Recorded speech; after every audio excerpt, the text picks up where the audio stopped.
Alright, so I'm going to remove this snap ring right here. I'm going to put the snap ring pliers onto the snap ring. Kind of a crappy angle, so I'm going to turn the snap ring. And I'm using a pick. I usually use a really small flat blade screwdriver, but I'm just going to squeeze this out. Yep, and try to get underneath here. This bearing seems like it's actually been replaced. But I'm going to change it anyway just to show everybody how to service the roller here. This is why I prefer a flat blade screwdriver. I'm going to get one, I think. Well, I had one. Let's see. I'll work this out a different way.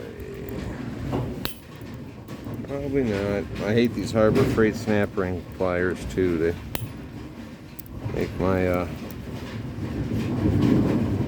whole day being held together with snap or zip ties.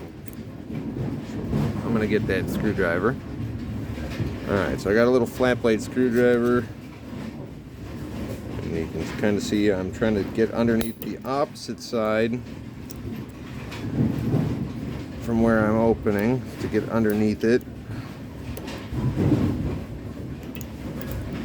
Oh, I had it. I had it again.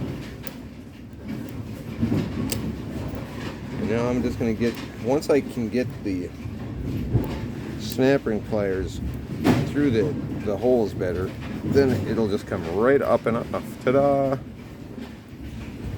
Set that aside. Now we got to worry about the actual bearing block and the bearing. We're going to use a smaller puller than we used for the belt pulley. That was this puller. This puller has got slightly smaller lips on it, so it'll actually, once I get this down to the right side, let me show you this better.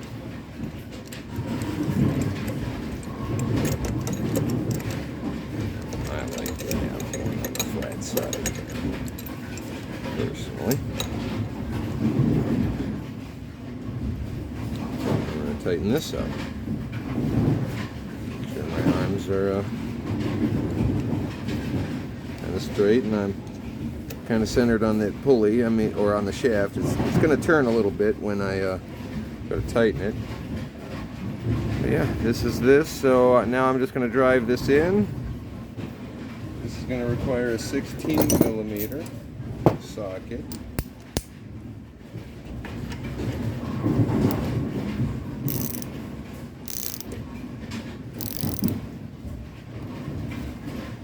Now these things can get on here real tight, like this one in particular. Like I said, I already did the other side, and that one was kind of a pain. I'm going to throw a little bit of penetrating oil in here just to help.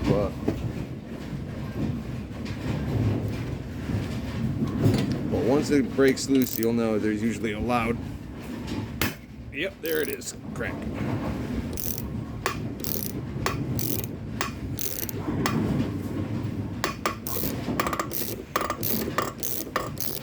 Now it's hitting that oil. Start coming off a lot easier. I'm going to drive this right off the pulley. Or sorry, right off the shaft. Oops. Or I'm going to lose the whole pulley puller off the shaft and have to start over again. But at least it won't be from this far.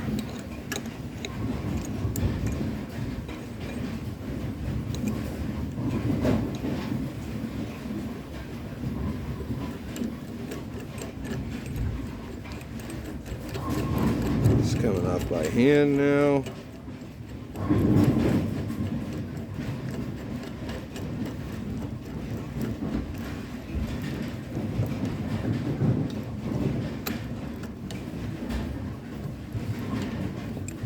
Voila.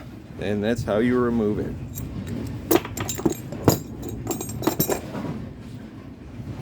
Now we need to get the bearing out of the bearing block. You can see there's an internal snap ring in here. This is the kind you squeeze to remove. So I've got these, I set these up, flipped them over so that would squeeze it shut. And now I'm going to just get that snap ring pliers in there, squeeze that. Oop, I missed it. I'm trying to watch the video instead of watching myself here.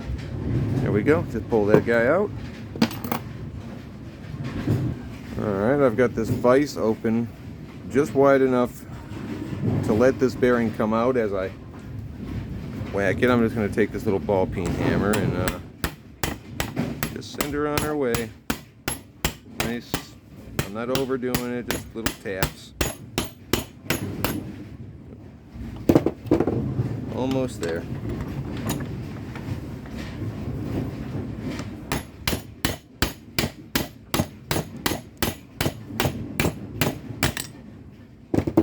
Ta-da! The bearing has been removed. Alright, so now we're going to put a new bearing back in. We're going to flip this to the opposite side. You see the snap ring. There's a snap ring on both sides that locks the bearing into the bearing housing here, or bearing block. So I'm just going to drop this in from the side that I removed the snap ring from already. And you can just tap this guy in here.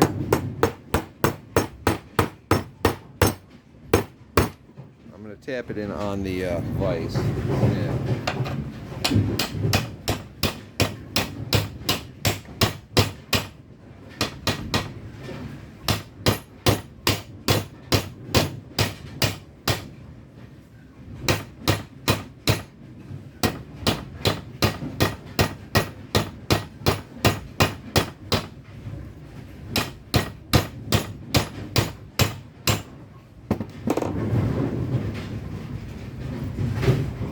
That one was a little bit of a pain, but I got him in there. Now I'm just going to take the snap ring, same way as before. I'm going to get it on there real nice. I'm going to squeeze it, shut it, slide it. You'll see there's a little groove in there that lines up with. Bam, your bearing is good to go. You got a brand new bearing in here. Bearing block is good. I'd like to take this to the wire wheel a little bit. Alright, so I'm back at the vise here. Device. Kind of locked it in a little bit. I am going to now hammer this guy on. I never did take it to the wire wheel, but whatever. Alright, now this I'm going to use a 20mm. I'm going to just drive this guy down.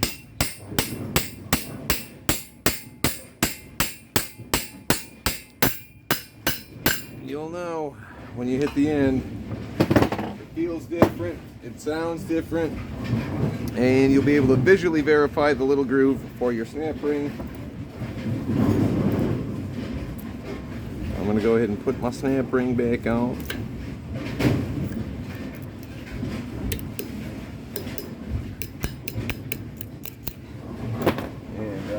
For a little cheater, sometimes you can kind of hit that if you don't feel like it's been down in the groove. You can kind of work this in a circle around that a little bit and get the snap ring in there. It's in there anyway, I was just showing you that. Alright, so now I'm going to have to hammer on the pulley. I'm not too keen about using this hammer for this. I'd rather use a dead blow.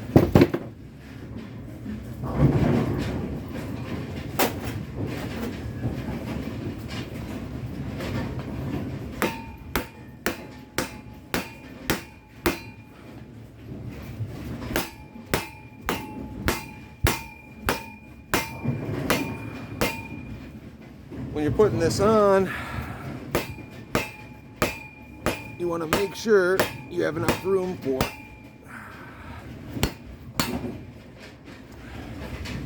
the pulley itself, or the bearing block you just put on, sorry, and you want to make sure that you have enough room for your actual belt to go around.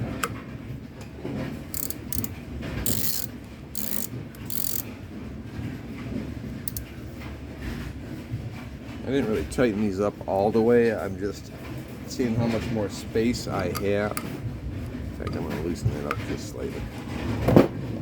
Drive this down just a little bit more. Oh, that was too much. Maybe. I'll tighten these guys back up. Yep, alright, we're good. We are good to go. There is no contact between the bearing block and the pulley itself. So that's what we're really looking for there. And we want this tight enough. Oh, I just broke my... What the heck's... It's the head. That's crazy. Weak. You want it kind of tight, but you don't want it that tight, yo. What the fuck? That was a little bit of a snafu. But anyway, this guy's ready to go. So we're going to put this roller back in. Like I said, the other side is exactly the same, except this pulley's not in the way. You can just go directly to the steps for the bearing block and be fine.